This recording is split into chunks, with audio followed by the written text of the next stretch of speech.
Assalamualaikum warahmatullahi wabarakatuh. A'udzu billahi minasyaitonir rajim. Bismillahirrahmanirrahim. Alhamdulillahi rabbil alamin. Wassalatu wassalamu ala asyrafil anbiya'i wal mursalin sayyidina Muhammadin wa ala alihi wa sahbihi ajma'in. Allahumma rabbi syrah li sadri wa yassir li amri wahlul 'uqdatam min lisani yafqahu qawli. ولا حول ولا قوة إلا بالله العلي العظيم. اللهم انفعنا بما علمتنا وعلمنا ما ينفعنا وعلمنا ما جهلنا وذكرنا ما نسينا. اللهم يسر ولا تعسر رب تمم بالخير. اللهم افتح علينا فتوح العارفين وفقنا توفيق الصالحين. اللهم لا سهل إلا ما جعلته سهلا وأنت تجعل الحزن إذا شئت سهلا. InsyaAllah kita sambung semula pengajian kitab Bulughul Maram, iaitu sebuah kitab yang dikarang oleh Al-Imam Al-Hafidh Ibnu Hajar Al-Asqalani rahimahullahu ta'ala, yang membincangkan tentang hadis-hadis yang berkait dengan hukum hakam. Hadis yang ke-1083 daripada kitab Bulughul Maram, katanya wa an rajulin min ashabin nabiy sallallahu alaihi wasallam qala idza ijtama'a da'iyani فأجب أقربهما بابا فإن سبق أحدهما فأجب الذي سبق. رواه أبو داود وسنده ضعيف. Maksudnya adalah daripada seorang lelaki daripada sahabat Rasulullah sallallahu alaihi wasallam. Katanya Nabi sallallahu alaihi wasallam, daripada seorang lelaki daripada sahabat Nabi sallallahu alaihi wasallam katanya, apabila datang dua undangan secara bersama, maka diutamakan yang paling dekat pintunya, dan jika salah satunya datang lebih dahulu, maka utamakan yang lebih dahulu. Hadis ini diriwayatkan oleh Imam Abu Daud dengan sanad yang lemah.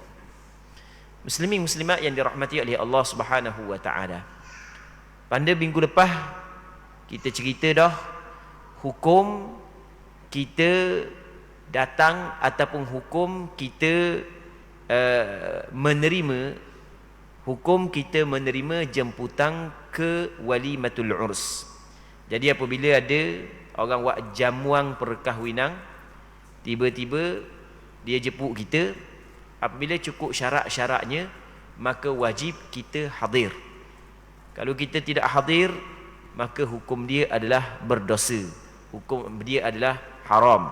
Baik, sebagaimana yang kita cerita dah pada minggu lepas. Jadi kadang-kadang dalam satu hari tu, ada dua jemputan, ada tiga jemputan dalam satu masa ataupun dalam masa yang berbeza.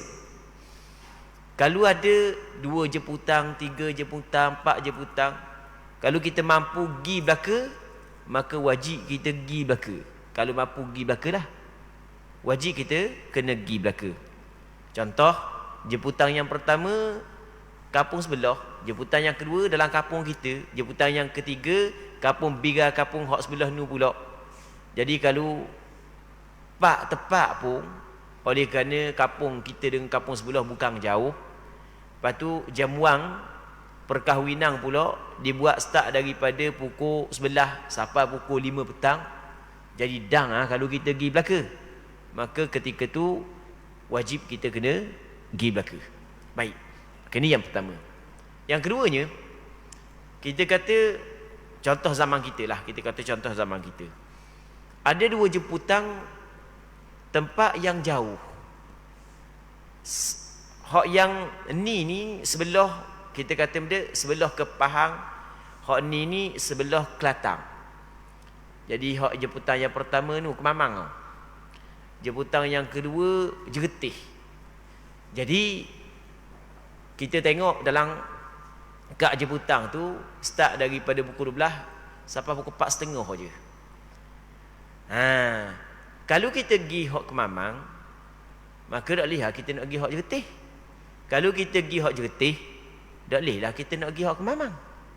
Sekarang ni kedua-dua jemputan kepada walimatul urs, sekiranya tidak ada sebarang keuzuran dan kita mampu untuk pergi, wajib kita kena pergi.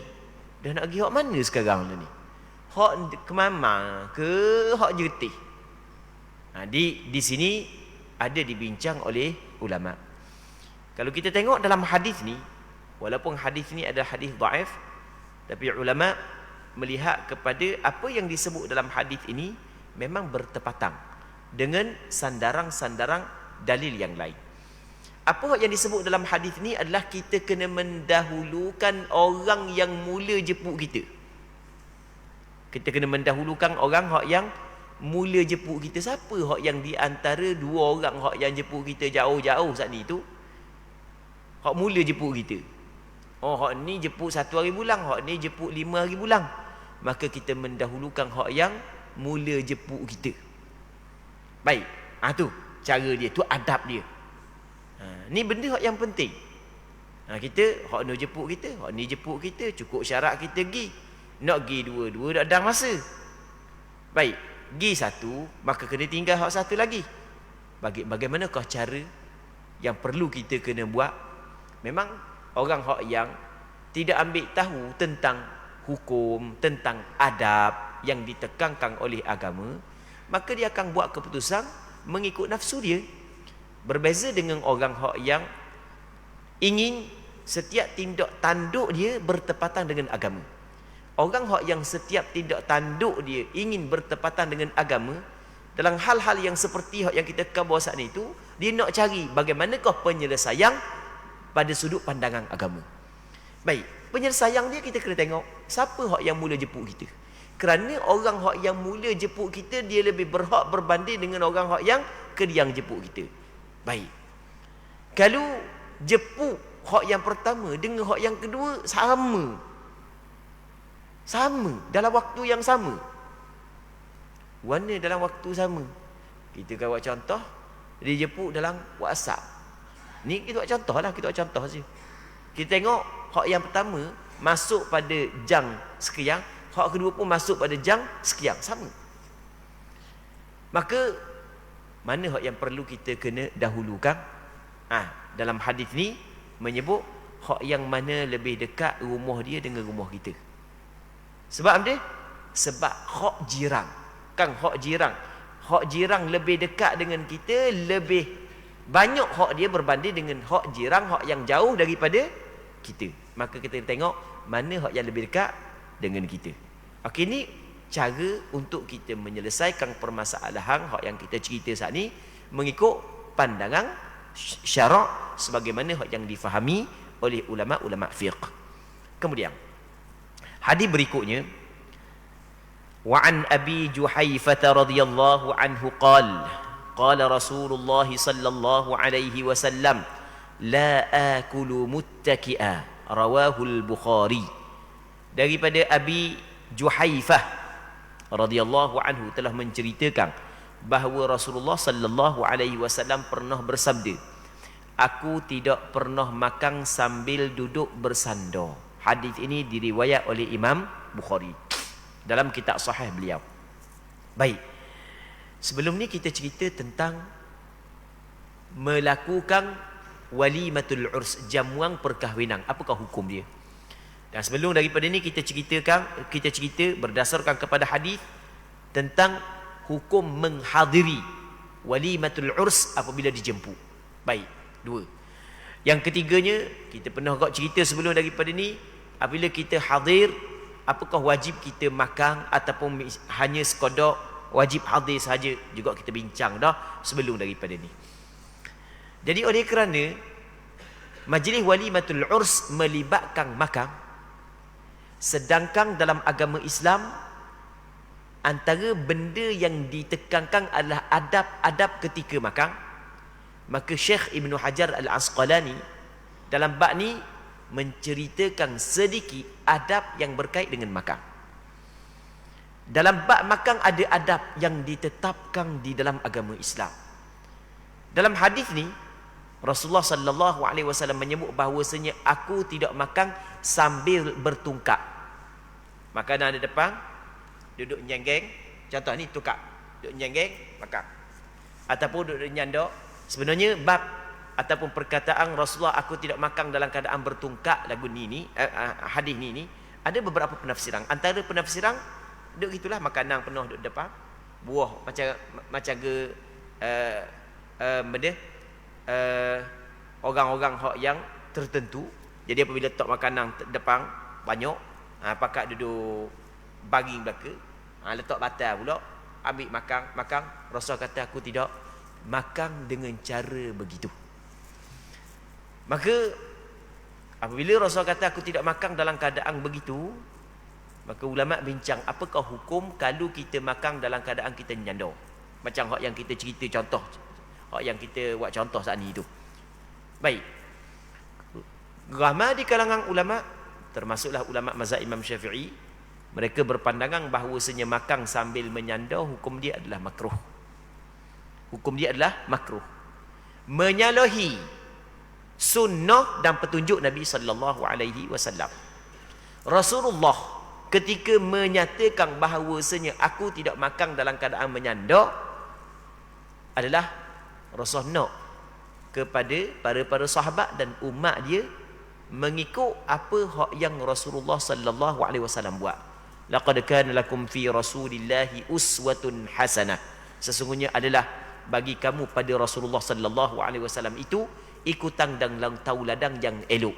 Rasulullah bukan khabar saja-saja, bahkan ada maksud yang tersirat daripada Rasulullah menceritakan dia tidak makan dalam keadaan bersandar. Jadi kalau orang makan dalam keadaan bersandar, nyandar, tukar tangan, sama ada tangan kiri ke tangan kanan ke, maka perbuatan tersebut menyalahi adab yang diajar oleh Nabi sallallahu alaihi wasallam. Apakah hukumnya? Hukum dia makruh menurut pandangan ramai di kalangan ulama. Baik.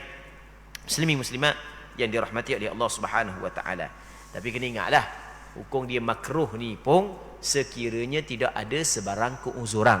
Kalau ada keuzuran, contoh orang tu sakit, mesti kena makan duduk dalam keadaan lagu tu, maka tidak menjadi masalah. Tidaklah dilarang sebab ada keuzuran. Soalan lagi, kenapakah Rasulullah sallallahu alaihi wasallam tidak makan sambil menyandar? Ulama hadis ketika mengkaji hadis ini,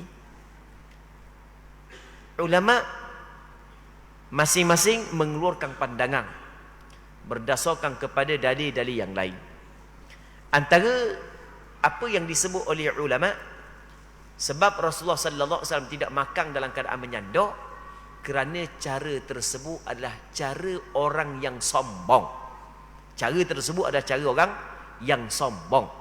Maka setiap cara dan perbuatan orang yang sombong perlu dijauhi, bukan perlu diikuti. Baik.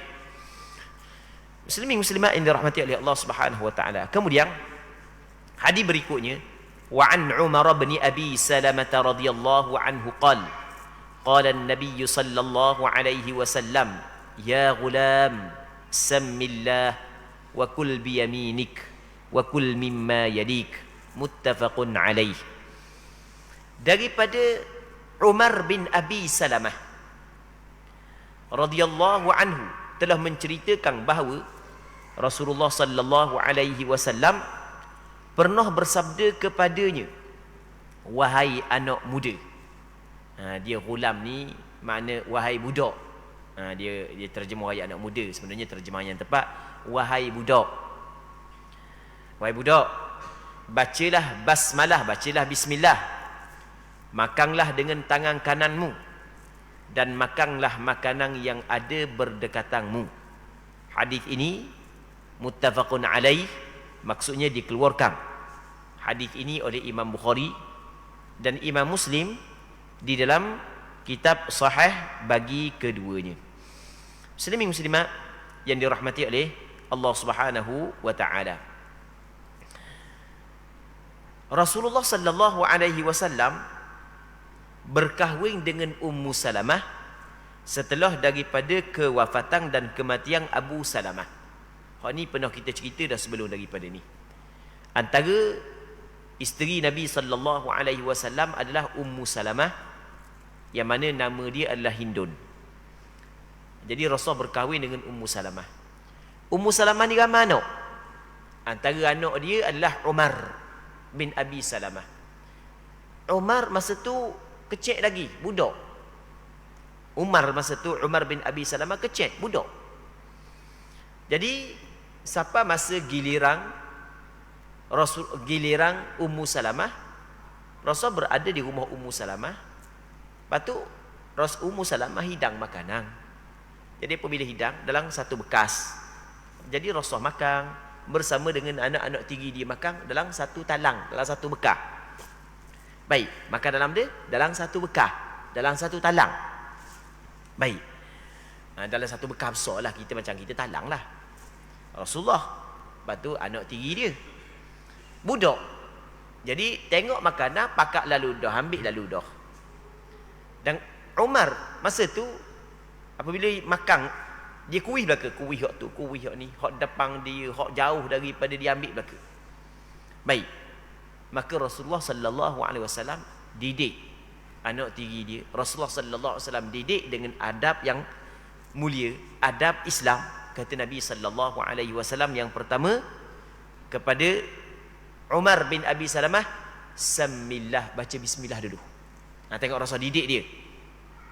Jadi kita penting kita didik anak-anak kita, hak yang masih lagi kecil, umur 5 tahun, umur 6 tahun, umur 7 tahun. Masa tu kita kena didik, molek. Ni Rasulullah sallallahu alaihi wasallam tengok didik anak tiri Rasulullah sallallahu alaihi wasallam, baca bismillah. Rasul suruh baca bismillah. Jadi Rasul suruh dia baca bismillah. Di sana ada beberapa hadis yang Nabi sallallahu alaihi wasallam menyuruh orang hak yang makan dan orang hak yang minum baca bismillah. Antaranya adalah hadis yang lain daripada hadis yang kita bacalah. Antaranya adalah hadis yang dikeluarkan oleh Imam Abu Daud, Imam Tirmizi, Imam Ibnu Majah daripada Aisyah radhiyallahu taala anha. Kata Nabi sallallahu alaihi wasallam, "Idza akala ahadukum falyadhkur ismallahi ta'ala." Apabila seorang di kalangan kamu makan, maka hendaklah dia sebut nama Allah, dia baca bismillah. Baik. Apakah hukum baca bismillah sebelum daripada makan? Ulama berbeza pandangan. Kebanyakan ulama, majoriti ulama berpandangan bahawasanya membaca bismillah hukum dia adalah sunnah muakkadah. Maksud dia sunnah muakkadah, sunnah yang tuntutan dia cukup kuat. Baik. Jadi kalau orang tu makan tak baca bismillah, tidaklah berdosa. Tapi dia telah melakukan perkara yang menyalahi petunjuk Nabi sallallahu alaihi wasallam. Baca bismillah. Dan di sana ada pandangan yang kedua, pandangan segelintir ulama fiqh, mengatakan hukum baca bismillah sebelum daripada makan bukan sunat, bukan wajib. Ada pandangan yang mengatakan wajib.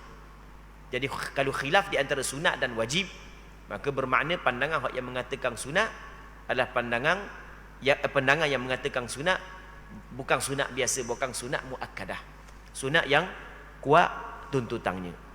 Jadi pandangan mazhab Imam Syafi'i dan pandangan majoriti ulama, membaca bismillah sebelum daripada makan hukum dia adalah sunat bukan wajib. Ni pandangan majoriti ulama.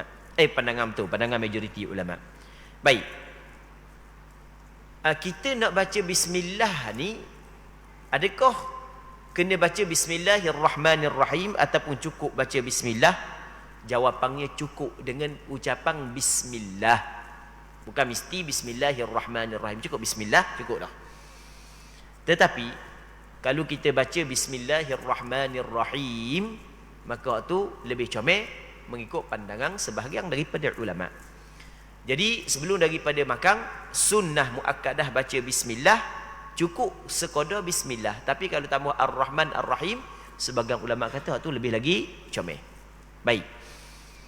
Orang hak yang makan ramai-ramai dalam satu hidangan,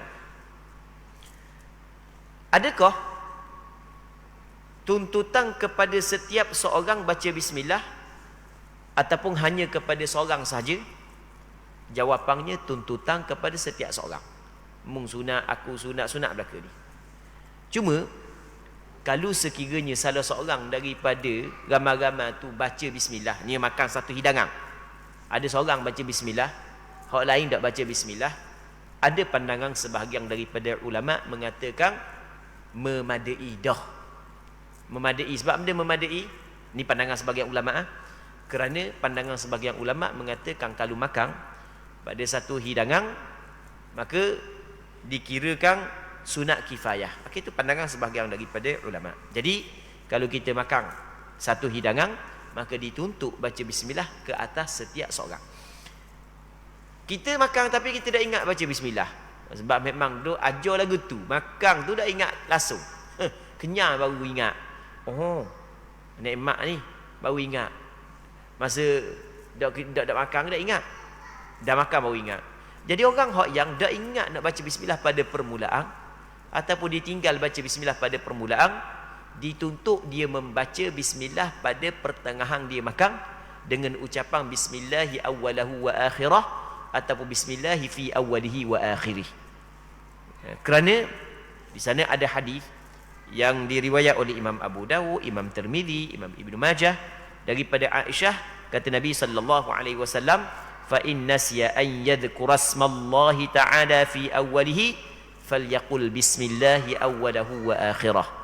Kalau sekiranya dia terlupa ataupun dia tertinggal membaca bismillah pada permulaan makan, maka hendaklah dia membaca bismillahi awwalahu wa akhirah. Ada riwayat yang kedua, bismillahi fi awwalihi wa akhirih.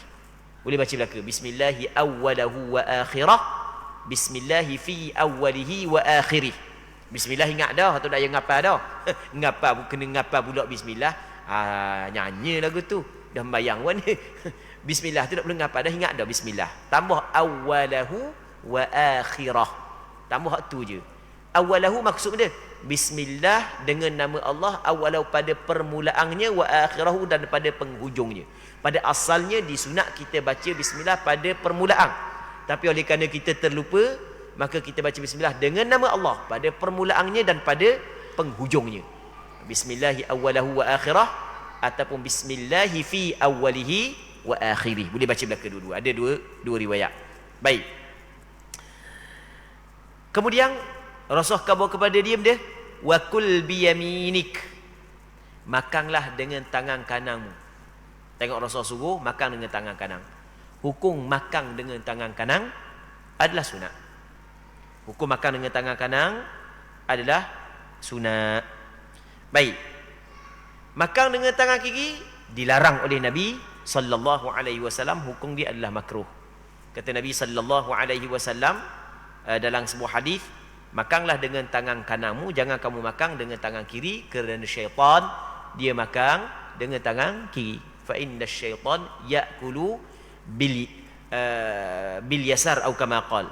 Kerana syaitan dia makan dengan tangan kiri. Fa inna syaitan ya'kulu bil yusra atau kama qal. Jadi syaitan makan dengan tangan kiri. Dak kiralah mung kidar ke dak kidar ke, orang kidar ujian daripada Allah Subhanahu Wa Taala, maka dia kena ajarlah makan dengan tangan kanan. Jangan pula ajar dengan makan dengan tangan kiri. Benda tu boleh ajar, takkan tak boleh nak ajar langsung. Baik, ada seorang sahabat di zaman Nabi sallallahu alaihi wasallam yang mana dia makan dengan tangan kiri. Maka Rasul suruh dia makan dengan tangan kanan. Dia makan dengan tangan kiri di hadapan Rasulullah. Rasul kata makan dengan tangan kanan. Dia kata dia tidak mampu, wahai Rasul, tak mampu. Tak mampu untuk makan dengan tangan kanan. Maka Rasul kata, semoga mung tidak mampu. Lepas daripada itu dia tidak mampu untuk mengangkat tangan kanan dia sampai ke mulut sehingga dia mati. Baik, ini disebut dalam hadis. Jadi kita kena ajarlah. Kita kena ajar. Kita kena latih diri kita untuk buat kebaikan. Bukan payah pun nak makan tangan kiri. Apabila kita latih, kita ajar, dia boleh lah. Benda manusia ni kan boleh latih.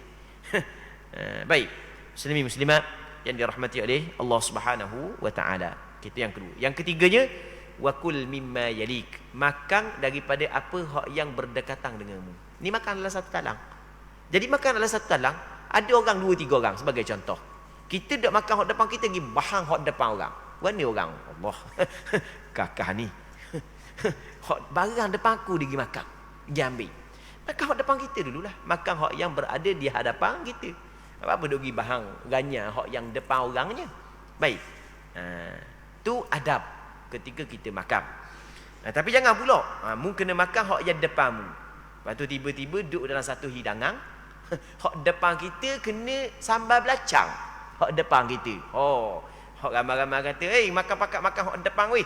Makan hak depan. Hak yang Ju kata tu, hak depan dia ayam, daging, sutung, udang.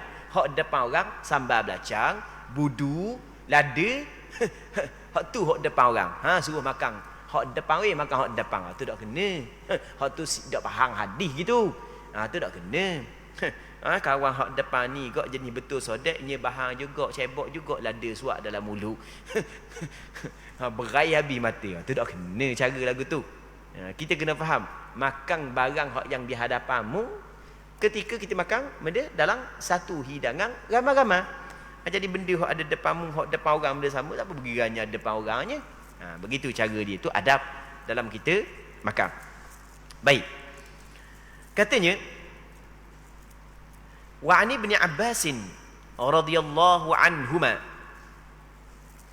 anna an-nabiy sallallahu alaihi wasallam utiya biqas'atin min tharid faqal kulu min jawanibiha wa la ta'kulu min wasatiha fa innal barakata tanzilu fi wasatiha rawahu al-arba'ah wa hadha lafdhu an-nasa'i wa sanaduhu sahih.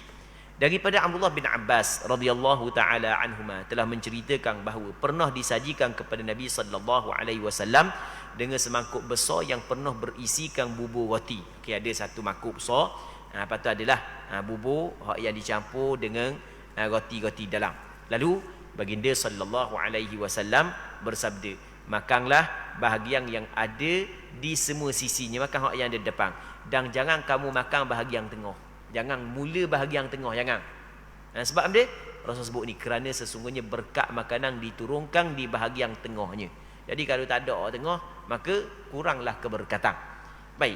Kita tidak nampak keberkatan, kita tidak nampak keberkatan. Dia keberkatan, asal apa makna keberkatan? Apa makna barakah? Barakah ni adalah bertambah kebaikan. Dia kadang-kadang barakah saat itu adalah barakah yang melibatkan makanan sedikit mencukupi untuk orang ramai. Barakah yang keduanya adalah makanan yang kita makan ia tidak mendatangkan penyakit kepada kita. Kan makanan banyak mana hak yang mendatangkan penyakit. Sedap dah so kira ni makanan ni sedap, makan ni sedap. Makanan hak tambah-tambah hak makanan hak yang zaman kita ni pula kan. Jadi boleh mendatangkan penyakit. Maka perlu kepada keberkatan agar bertambah kebaikan ketika kita makan sesuatu makanan. Baik. Kemudian wa an Abi Hurairah radhiyallahu anhu qala ma 'aba Rasulullah sallallahu alaihi wasallam ta'aman qatt kana idza ishtaha shay'an akalah wa in karihahu tarakah. Maksudnya daripada Abi Hurairah radhiyallahu taala anhu katanya, Rasulullah tidak pernah mencela sesuatu makanan pun. Rasul tak pernah cela pun sesuatu makanan. Allahu Akbar. Kita dok jaga, dak ambil, dok jaga langsung hati bini. Bini tu dah lah duduk carakan anak kecil lagi, duk kemah rumah lagi, duk basuh baju lagi, duk gosok baju kita lagi, duk jemur lagi, macam-macam. Tiba-tiba bini masuk ada silap sikit hari tu. Allah, makan bro macam ni. Okey, dok jaga langsung hati. Baik, Rasulullah ni di antara akhlak Nabi sallallahu alaihi wasallam. Rasulullah tidak pernah mencela apa jua makanan. Itu Rasulullah. Jika menyukainya, baginda memakan. Dan jika tidak menyukainya, baginda tinggalkan. Jadi tidak tak kena dengan selera, tak makan. Kena dengan selera, makan. Lepas tu orang puang kena sama juga. Sana kita kata kau lelaki, ni kata kau orang puang pula. Jadi orang puang kalau tengok tu lelaki dia tak ni tu, ada apa nak makan banyak, jangan pula paksa makan. Paksa makan, orang buat letih apa sekali ya setuh 3-4 mulutnya orang-orang. Kawan ni masih rebing duk rasa naik sampai ke atas kepala, jenggi kepala-kepala. Baik. Muslimin muslimat yang dirahmati oleh Allah Subhanahu wa taala. Kemudian katanya wa an Jabirin an Rasulillah sallallahu alaihi wasallam qala la ta'kulu bishimal fa inna asy-syaitana ya'kulu bishimal. Rawahu Muslim. Maksudnya daripada Sayyidina Jabir bin Abdullah radhiyallahu anhuma, daripada Nabi sallallahu alaihi wasallam, Rasulullah sallallahu alaihi wasallam bersabda, la ta'kulu bishimal, jangan kamu makan dengan tangan kiri. Tengok, tadi Rasul suruh makan dengan tangan kanan, kemudian Rasul kata jangan makan dengan tangan kiri. Bermakna makan dengan tangan kiri dilarang oleh Rasulullah. Cuma larangan makan dengan tangan kiri, larangan benda, di sini ada perbincangan di kalangan ulama fiqh. Kebanyakan ulama fiqh kata larangan makan dengan tangan kiri adalah larangan makruh. Tapi larangan makruh bagi orang yang tidak mempunyai sebarang keuzuran.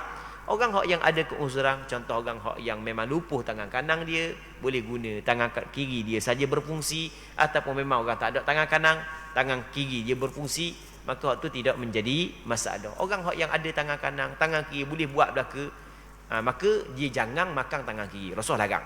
Baik. Macam yang kita kata tadilah, mungkidah ke tak kidah ke, berusahalah buat benda yang terbaik. Yang Rasul kata ni adalah benda yang terbaik. Baik. Kemudian Rasul kata sebab dia kerana sesungguhnya syaitan makan dengan tangan kiri. Syaitan makan dengan tangan kiri. Jadi jangan duk ajar makan dengan tangan kiri. Kemudian wa an Abi Qatadah radhiyallahu anhu anna an-nabiy sallallahu alaihi wasallam qala idza shariba ahadukum fala yatanaffas fil ina, muttafaqun alaih. Abu Qatadah menceritakan bahawa Nabi sallallahu alaihi wasallam pernah bersabda sebanyak 3 kali. Rasulullah sallallahu alaihi wasallam pernah bersabda, apabila seseorang di antara kamu minum, maka janganlah bernafas dalam bekahnya. Dulu bekas air besar, air banyak dalam. Kaya gini lepas daripada kita minum, orang lain pula nak minum. Jadi kita minum, kita pun bernafas dalam, masuk nafas kita dalam, kaya gini orang lain minum pula. Kan menjijikkan. Baik. Jangan buat begitu. Itu dilarang oleh Nabi sallallahu alaihi wasallam. Wali Abi Dawud an Ibni Abbasi an Ibni Abbasin nahwu wa zada aw yanfukh fihi wa sahahu Tirmidzi. Maksudnya Abu Daud telah meriwayatkan hadis yang sama melalui Ibnu Abbas tadi daripada Abi Qatadah, namun di dalamnya ditambah atau meniup bahagian dalamnya. Tiup juga dilarang. Hadis ini dinilai sahih oleh Imam Tirmidzi. Kemudian membahagi giliran di antara para isteri. Ini bagi orang yang ramai isteri lah. Dia ada perbincangan berkenaan dengan menjaga giliran di antara isteri-isteri. Hak ni kita akan sambung pada minggu-minggu akan datang sekiranya dipanjangkan umur. Jadi malam ni kita berhenti sini dulu. Kita mengharapkan apa yang kita bincang pada malam ni ada manfaatnya dan ada keberkatannya. Wallahu subhanahu wa ta'ala a'la wa alam. Allahumma haqqiqna bittiba'i nabiyyika Muhammadin sallallahu alaihi wasallam zahiran wa batina. Allahumma inna nas'aluka al-ikhlasa fil qawli wal amal. Sallallahu ala sayyidina Muhammad wa ala alihi wa sahbihi ajma'in. Walhamdulillahi rabbil alamin.